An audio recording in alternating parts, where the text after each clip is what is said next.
प्यारे देशवासियों नमस्कार। जैसा कि आप सब देख रहे हैं कि भारत को आज़ाद होकर के 73 साल तकरीबन हो चुके हैं, लेकिन 73 सालों के अंदर हम जहां थे, मैं ये नहीं कह रहा हूं कि हमने कुछ किया नहीं है, काम हुए हैं, देश में बहुत कुछ काम हुए हैं, लेकिन हमें जहां तक जाना चाहिए था हम वहां तक नहीं जा पाए हैं। क्योंकि इसका दुर्भाग्यपूर्ण ये है स्थिति, इसका मेन कारण ये है कि हमें जो पॉलिटिकल सिस्टम जो मिला है, यानी हमारे इतनी महान शहीदियों की शहादत के बाद में हमें आज़ादी मिली है, यानी अंग्रेज़ों से हमें उनके चंगुल से हमने पीछा छुड़ाया है, मगर उनकी शहादत इतने सुप्रीम सेक्रीफाइसेस के बाद भी हमारा पॉलिटिकल सिस्टम जवाबदेह नहीं मिल पाया, हमें उनमें वो ईमानदारी नहीं मिल पाई है जो देशवासियों के लिए इनको आगे ले जाने का उनके पास जो मंत्र होना चाहिए था। ये अपने आप ही इनको समाज को बांटने में लगे हुए हैं। 73 साल से जो अंग्रेज़ों का जो सिस्टम था कि फूट डालो राज करो, वही हमारे इस 73 साल में भी हमें तकरीबन वही देखने को मिला है। यानी जो उनका मंत्र था कि भाई इनका जो कल्चर है, इनकी जो एजुकेशन सिस्टम है, उसको कमज़ोर करेंगे तभी हम भारत को जीत सकते हैं, तो वो चीज़ आज इनके अंदर भी वही है। ये भी हमारे एजुकेशन सिस्टम को, ये हमारे कहलाने में ये हमारे हैं, लेकिन ये अपनापन इनमें नहीं है। ये एजुकेशन सिस्टम को कमज़ोर कर रहे हैं क्योंकि ये चाहते हैं कि गंवार और अनपढ़ आदमी रहेंगे तो उनको नचाने में आसानी रहेगी, पढ़े लिखे ज़्यादा हो जाएंगे तो वो इनसे सवाल करेंगे। तो यानी कहने का मतलब है कि गोरे अंग्रेज चले गए और काले अंग्रेज आ गए हैं, इनमें कोई फ़र्क नहीं है, मानसिकता वही है। और अभी वर्तमान में पिछले 6.5 साल से जो केंद्र में सरकार चल रही है, वो उसने तो देश को इतना पीछे कर दिया है, यानी इतनी गैर जिम्मेदार, इतनी अनरिलायबल सरकार 73 साल में कभी नहीं आई है। भ्रष्टाचार पहले भी होता रहा है, मैं ये नहीं कह रहा हूँ कि पहले नहीं था, लेकिन इतनी तानाशाही, आज तो हमारे प्रजातंत्र को बिल्कुल समझ लो तोड़ मरोड़ दिया गया है। एक इनका मकसद जो है, जहाँ तक मैं समझता हूँ, देखिए आरएसएस का एजेंडा था, आज़ादी के टाइम में इनका कोई योगदान नहीं था, कोई योगदान नहीं है, इन्होंने हमेशा अंग्रेजों का साथ दिया है। ये बहुत बड़ी दुख की बात है। और आज उस पार्टी का यहाँ पर एक छत्र राज चल रहा है। पहले का 5 साल जो हुआ है, शक तो उसमें भी जताया जा रहा है कि कहीं ना कहीं ईवीएम का उसमें भी इस्तेमाल हुआ था, लेकिन जो 2019 का है, इस चुनाव में 100% ईवीएम से ये सरकार आई है। ये लोगों द्वारा चुनी हुई सरकार नहीं है, ये लोकतांत्रिक सरकार नहीं है, ये ईवीएम से चुनी है। यही कारण है कि ये लोगों की तरफ अपनी जवाबदेही मानती नहीं है। जैसे कि वर्तमान में, ऐसे तो पहले बहुत सारी ऐसे मुद्दे रहे हैं, बड़े दर्द मिले हैं जनता को, देश को इन्होंने करीब करीब बेच दिया है, संवैधानिक संस्थाओं को गुलाम बना दिया है, जितनी हमारी धरोहर थी उनको बेचते जा रहे हैं। लेकिन इस वक्त एक जो किसानों का जो मूवमेंट चल रहा है दिल्ली के चारों तरफ, यानी देश की राजधानी के चारों तरफ किसान बॉर्डरों के ऊपर तैनात हैं, बहुत ही दुख की बात है। महामारी के काले अंधेरे में इस सरकार ने 3 काले कानून बनाए हैं कृषि के लिए, और उन्होंने ये कहा है कि ये किसानों को हम तोहफा दे रहे हैं। इन्होंने वो तोहफा दे देती कि कोई इमरजेंसी नहीं थी, कोई लड़ाई नहीं लग रही थी कि एकदम से इसको करना। तो इसके पीछे मंशा सरकार की यही थी कि किसी तरीके से यही मौका है, ये इनको जनता तक इनको पता ही नहीं चलेगा कैसे क्या है, और ये तुरंत इन्होंने लगा दिए। और जैसे ही किसानों को पता चला, किसानों ने तुरंत विरोध जताया, सरकार ने बिल्कुल नहीं सुनी। फिर किसान पंजाब में, हरियाणा में बैठे रहे करीब 2 महीने तक, वहाँ से भी सरकार को दिखाई नहीं दिए। तो आखिर में किसानों ने फैसला लिया कि इतनी दूर से शायद उनकी नज़र कमज़ोर है, हम दिखाई नहीं देंगे, और कान भी शायद कमज़ोर होंगे, यहाँ से सुनाई नहीं देगा, तो क्यों ना हम संसद के आसपास नज़दीक चल के उनको दिख भी जाएंगे और वहाँ से सुनाई भी दे जाएंगे। तो किसान वहाँ से निकले हैं, और जैसे ही पंजाब से निकले हैं, हरियाणा के किसान साथ में चलने थे, तो वहाँ से आते आते रास्ते में हरियाणा की सरकार है, इतनी गंदगी उन्होंने मचाई है, इतनी बदतमीजियाँ उन्होंने की हैं। अब देखिए बार बार ये दुहाई देते हैं प्रजातंत्र की। कृषि मंत्री ने भी 2-3 दिन पहले कहा था प्रजातंत्र है, ये हमारा लोकतांत्रिक देश है, इसमें कोई भी गलत कानून बना नहीं सकते हैं। मैंने उस दिन भी सवाल किए थे कृषि मंत्री से, क्या ये प्रजातंत्र है, क्या ये लोकतंत्र है कि आपने सड़क में गड्ढे खुदवा दिए किसानों के लिए? कौन सा लोकतंत्र है ये? और उनके ऊपर आपने पानी की बौछारें कराई ठंडी के मौसम में, क्या ये लोकतंत्र है? इसको आप प्रजातंत्र कह रहे हैं? क्या उनके ऊपर पुलिस की जो मार पड़ी थी, क्या ये उग्रवादी थे? क्या ये गदर मचाने के लिए आ रहे थे? किसान उस तोहफे को वापस करने आ रहे थे, कुछ लेने नहीं आ रहे थे, मांगने नहीं आ रहे थे। जो तोहफा सरकार ने दिया है उनको काले कानून में, उनकी बर्बादी का एक जो उनको फरमान दिया था, ये उसको लौटाने आ रहे थे। तो क्या दिक्कत थी, क्यों ना आने दिया? ये अपनी सरकार से बात करने के लिए आ रहे थे। इनको सरहदों पर रोक दिया गया, अपनी मर्जी से नहीं बैठे। कई बार सरकार ने यह बयान दिया है कि किसानों ने सबका रास्ता रोका है। नहीं, किसानों ने नहीं रोका है, ये सरकार ने इनको जबरदस्ती बिठाया है और ये वहीं बैठ गए। और जिस दिन से भी ये बैठे हैं, उस दिन से ही सरकार की साजिश शुरू हो गई है कि इस आंदोलन को हमने कमज़ोर करना है, तोड़ना है। हाँ, साजिश उनकी कामयाब नहीं हो पाई है। तो जैसे अब बताइए 11 मीटिंगें इनकी 22 जनवरी तक हो चुकी थी, तो और ये क्या कहती है सरकार कि किसान जो है ना अनपढ़ हैं, इनकी समझ में नहीं आए कानून, इनको जो है ना पता नहीं चला ये उनकी भलाई के लिए। मैं कह रहा हूं कि सरकार की चिंता ये नहीं है कि किसानों को समझ में नहीं आए, सरकार की असली चिंता ये है कि किसानों की समझ में आ गए, उनकी समझ में आ गए ये कानून कि ये उनका फांसी का फंदा है, ये उनका गुलामी का फरमान है, समझ में आ गए। क्योंकि पहले पहले हमारे किसान कम पढ़े लिखे होते थे, मैं मानता हूं, आजकल नौकरियां तो इन्होंने दी नहीं, 2-2 करोड़ नौकरियां साल में देने का वायदा किया था, ये मुकर के वायदे थे। तो किसानों के बच्चे जो पढ़े लिखे थे, बड़ी बड़ी डिग्रियां ली थी, वो खेती में आ गए, किसानी में आ गए। तो आज किसान पढ़े लिखे हैं, डिग्रियों वाले किसान हैं। ये सरकार में मुझे लग रहा है कि ये अनपढ़ आदमी बैठे हैं, और मैं ये भी मुझे भरोसा है सरकार को खुद नहीं पता इनमें क्या गलत है क्या सही है। कृषि मंत्री ने पूछा था कि किसान मुझे ये बताएं कि कानूनों में काला क्या है। उस दिन भी मैं सवाल किया था कृषि मंत्री से कि कृषि मंत्री महोदय आप हमें बता दीजिए इनमें सफ़ेद क्या है, आप बता दीजिए ना। किसान काला बताएंगे, उससे आप सफ़ेद क्या है वो बता दीजिए, क्योंकि सरकार को भी नहीं मालूम इसमें ऐसा क्या है। सरकार के बनाए हुए कानून नहीं है, ये 3 उद्योग घरानों ने बना के भेजे हैं। क्योंकि प्रधानमंत्री महोदय ने शुरू में कह दिया था, हम शायद समझ नहीं पाए, इन्होंने शुरू में कह दिया था मैं चौकीदार हूं।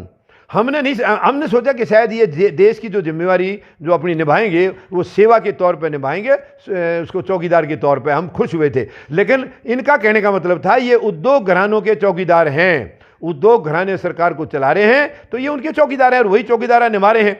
तो ये काले कानून उनके कहने से इन्होंने बनाए हैं, लाखों अरबों खरबों रुपए ले लिए और उनको कमिटमेंट किया है कि हम किसान को आपके हवाले कर देंगे, इनकी ज़मीन आपके हवाले कर देंगे। ऐसा किसान होने नहीं देंगे। इन्होंने फिर इस आंदोलन को तोड़ने के लिए जो रिपब्लिक डे के दिन, गणतंत्र दिवस के दिन बहुत बड़ी साजिश की थी, साजिश का पर्दाफाश हो गया, आंदोलन को ये तोड़ नहीं पाए। उसी कड़ी में 28 जनवरी को इनका एक बहुत घटिया किस्म का जो एमएलए था नंद किशोर गुर्जर, उसने आके राकेश टिकैत के ऊपर 100-150 गुंडे लेके और वहाँ हमले की तैयारी कर दी। वहाँ पहुँच गया और राकेश टिकैत की आंखों से किसानों का दर्द झलक पड़ा और वो जो आंसू गिरे वो मोती बन गए और उन आंसुओं ने इस आंदोलन को दोबारा से खड़ा कर दिया। जो आंदोलन करीब करीब सरकार की साजिश का शिकार हो चुका था, वो राकेश टिकैत के आंसुओं से दोबारा मजबूत हुआ, दोबारा खड़ा हो गया। और उसी रात से किसानों की महापंचायत शुरू होगी। पूरे यूपी में, उत्तर प्रदेश में महापंचायत हुई, फिर हरियाणा में शुरू होगी, पंजाब में, राजस्थान में, एमपी में, महाराष्ट्र में, हर जगह होगी है।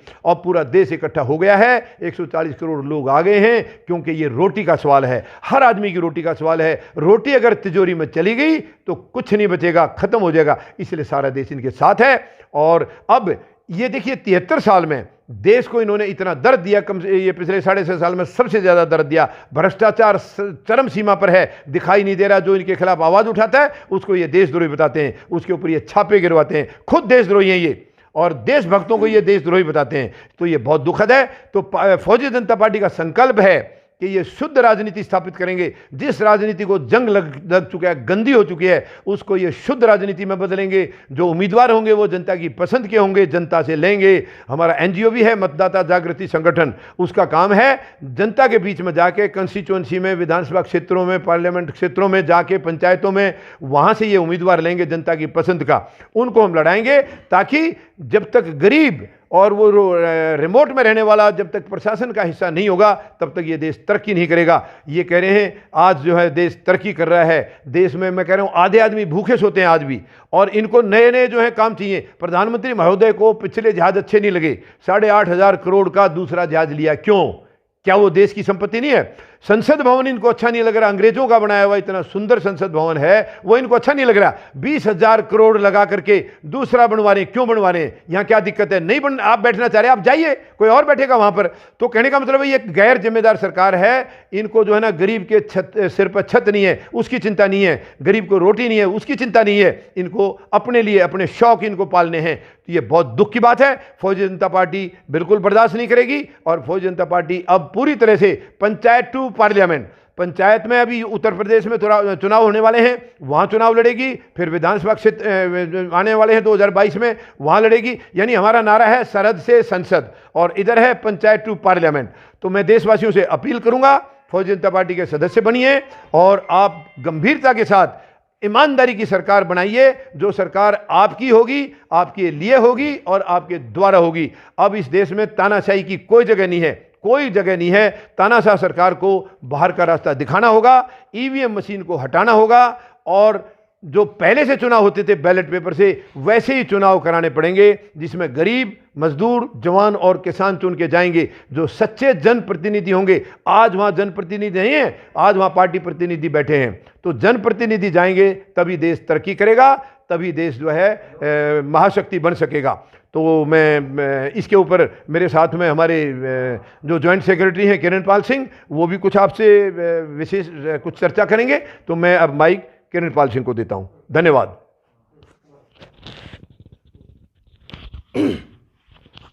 मैं देश की जनता से किरण पाल सिंह, जो फौजी जनता पार्टी का महासचिव हूँ, और मैं देश की जनता से जो अपील करना चाहता हूँ, क्योंकि जो राजनीतिक इस देश में जनता का राजनीतिक द्वारा जो शोषण हो रहा है, राष्ट्रीय अध्यक्ष जी ने सभी बात आपके समक्ष रख दी है। लेकिन मैं देश की जनता से यह अपील करना चाहता हूँ कि जो पार्टियाँ सदन के अंदर और संसद के अंदर निर्वाचित होकर जिनके सदस्य वहाँ जीत के गए हैं, राज्यसभा और लोकसभा में दोनों जगह बिल पास करवाने के बाद में वो राजनीतिक ध्रुवीकरण सभी राज्यों में कर रहे हैं, और यह जनता के साथ में एक धोखा और फरेब हो रहा है। तो मैं जनता से यह कहना चाहूँगा कि राजनीतिक परिवर्तन इस देश में करने की आवश्यकता आ पड़ी है, और यह ज़रूरी यह है कि देश, कल मैं नागालैंड से फ़्लाइट में आया और मैं दिल्ली तक आया और मैंने काफ़ी लोगों से मुलाकात की है, लेकिन जो महंगाई की मार, पेट्रोल की बढ़ती कीमतें, शिक्षा व्यवस्था का निजीकरण, इन सब की वजह से जिस तरह से गरीब जनता का शोषण इस देश में हो रहा है, आने वाले समय में यह सरकार जनता से जीने का अधिकार छीनने वाली है। ये बिल्कुल क्लियर है। और बड़ा दुखित है कि आज मेरे को एक ऑटो वाला मिला जो बिहार राज्य से आता है, सहरसा से। उसने बोला कि हम ऑटो से अपने घर गए, आज आने के बाद में दिल्ली आए हैं, तो लॉकडाउन के दौरान में दिल्ली में भी आके हमारी कोई कमाई नहीं है, हमने 3-3 दिन का खाना अपने बच्चों को, अपना जो खाना है उसको बच्चों को खिलाते हैं, और हम 3 दिन भूखे रहते हैं। ये प्रधानमंत्री इस देश को आगे बढ़ाने की बात करते हैं, ये देश के सैनिकों के सम्मान की बात करते हैं। ये आदमी इस देश की व्यवस्था के लिए ना खरा है, ना इस देश के लिए सही है।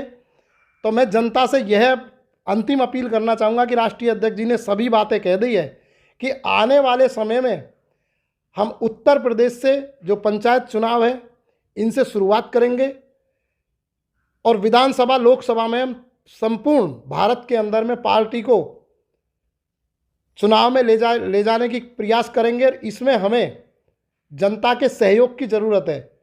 जनता सैनिकों पर विश्वास करती है, और जो हमारी पार्टी का गठन हुआ है, ये 1 रैंक 1 पेंशन की जो श्रेय प्रधानमंत्री जी लेता है, डेली झूठ बोलते हैं, और सुबह से शाम तक उनके पास कोई नहीं, आज उन्हीं की देन है। और इस देश की व्यवस्था को देखते हुए कि इस पार्टी का गठन किया गया है, अन्यथा किसी सैनिक को, किसी पैरामिलिट्री फोर्स के जवान को राजनीति में आने की कोई ज़रूरत नहीं थी। लेकिन इन्होंने राजनीति को सिर्फ ये समझ लिया है कि ये हमारे लिए बनी है। जो लोग बड़ा कुर्ता पहन के जाएंगे, लंबी जैकेट पहन के जाएंगे, वो देश के गरीबों के बारे में नहीं सोच रहे। वो पार्टियां भैया आपका क्या भला करेंगी? जिन पार्टियों के प्रतिनिधि करोड़ों में टिकट लेके आते हैं, वो क्षेत्र का विकास करेंगे? जनता सोच सकती है? शायद कभी नहीं। जनता से मैं यह अपील करना चाहता हूं कि जो पार्टी आज किसान आंदोलन के पीछे खड़ी होके राजनीतिकरण कर रही है, क्या इन पार्टियों का हाथ नहीं है इस बिल को पास कराने में? ये सबको कहते हैं कि कानून किसी ने पढ़े नहीं है, इनको कानून के बारे में ज़्यादा पता है। तो हमारी पार्टी में सभी बुद्धिजीवी है और सभी कानून को पढ़ना जानते हैं। और ऐसा प्रधानमंत्री की जो किसानों के आंदोलन पे आंदोलन जीवी कह के मजाक उड़ाता है, इस प्रधानमंत्री के ऊपर हमको शर्म आती है कि ये हमारा प्रधानमंत्री है। शर्म आती है हमको। आज वेस्ट बंगाल के हालात देखो, हर जगह झगड़ा हो रहा है।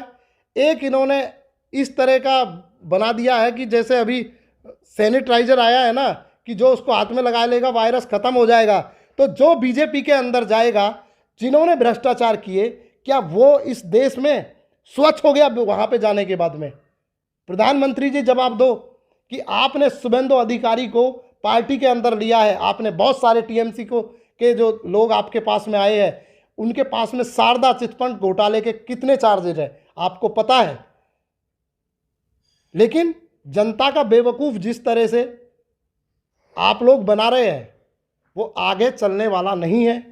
और आज से फौजी जनता पार्टी पूरी तरह से किसान आंदोलन का समर्थन करती है, भारत के किसानों का समर्थन करती है, भारत के उन सभी सरकारी कर्मचारी जवानों का समर्थन करती है कि जिन सरकारों में ने संसद में बैठ के सरकारी कर्मचारियों की पेंशन तक बंद कर दी 2004 के बाद में।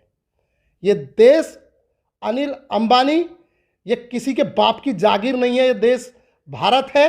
और इस देश में खून बहाकर हमारे बुजुर्गों ने, हमारी सेना ने इस देश को आज़ादी दिलाई है। जिन सरदार कौम को, जिस सिख संगठनों को ये लोग गाली देते हैं, इनको मालूम है उनके गुरु ने हिंदुत्व को बचाने के लिए अपने बच्चों के बलिदान दे दिए। अरे शर्म आती है, आज आप हिंदू मुस्लिम को लड़ा रहे हो। 73 साल में कुछ नहीं किया किसी ने, सब मोदी जी कर रहे हैं। मोदी जी के टाइम में ये हो रहा है कि जो बर्गर एयरपोर्ट में 90 रुपए का बिकता था वो 270 में बिक रहा है। आप देखिए कल जाके, बच्चे भूखे पेट सो रहे हैं और मोदी जी कह रहे हैं कि देश उन्नति की तरफ जा रहा है। किसकी तरफ जा रहा है देश? सिर्फ अंबानी अडानी और जो आपके नीचे वाले 2-4 दलाल है। हम दिखाएंगे आपको 2022 में, और ये शुरुआत आज से हो चुकी है। आप आइए, अब हम आपको दिखाएंगे कि जिस जनता ने आपको सदन में बिठाया था, वो जनता आपको नए संसद में बैठने नहीं देगी, उतार के बाहर फेंकने वाली है। आपको नई संसद बैठने के लिए चाहिए, लेकिन जनता तंबू के नीचे सो रही है। शर्म आती है आपको देख प्रधानमंत्री जी कहते हुए। और जितने राजनीतिक दल हैं उनसे भी मेरी यह अपील है कि मैं देख रहा हूं कि मैं किसी व्यक्तिगत पार्टी का नाम नहीं लूंगा, लेकिन भाई आप लोग भी इन्हीं के जैसे हो। आप लोगों को कोई अपने प्रतिनिधि, जहां से आप चयनित होके आए हैं, जिस क्षेत्र की जनता से आपको भी मतलब नहीं है। आप सिर्फ इस चक्कर में है कि अगर ये जाए तो हम कुर्सी पर कब आए। कुर्सी आपको भी नहीं मिलेगी। जय हिंद, जय भारत। और लास्ट में मैं यही कहना चाहूँगा कि फौजी जनता पार्टी का एक सरकारी पोर्टल हम अभी बना देंगे ऑनलाइन। आप ज़्यादा से ज़्यादा सदस्यता लेने की कोशिश करें, और हमसे सिर्फ आपको एक चीज़ मिल सकती है, सच्चाई, ईमानदारी और स्वच्छ राजनीति। वो हम देने का प्रयास करेंगे। आपसे राष्ट्रीय अध्यक्ष जी बात करेंगे। अभी फौजी जनता पार्टी के जॉइंट सेक्रेटरी किरणपाल सिंह ने बहुत महत्वपूर्ण बातें आपसे बताई हैं। मैं 2-1 बातें और इसमें ऐड करना चाहूँगा। प्रधानमंत्री महोदय की इंटेंशन देखिए, यानी किसानों को ये अपना दुश्मन मानते हैं। आज तक 250 से ज़्यादा शहीदी हो चुके हैं, आज तक एक शब्द उनके लिए प्रधानमंत्री महोदय के मुंह से नहीं निकला है, एक शब्द उनके परिवार से नहीं बात की है।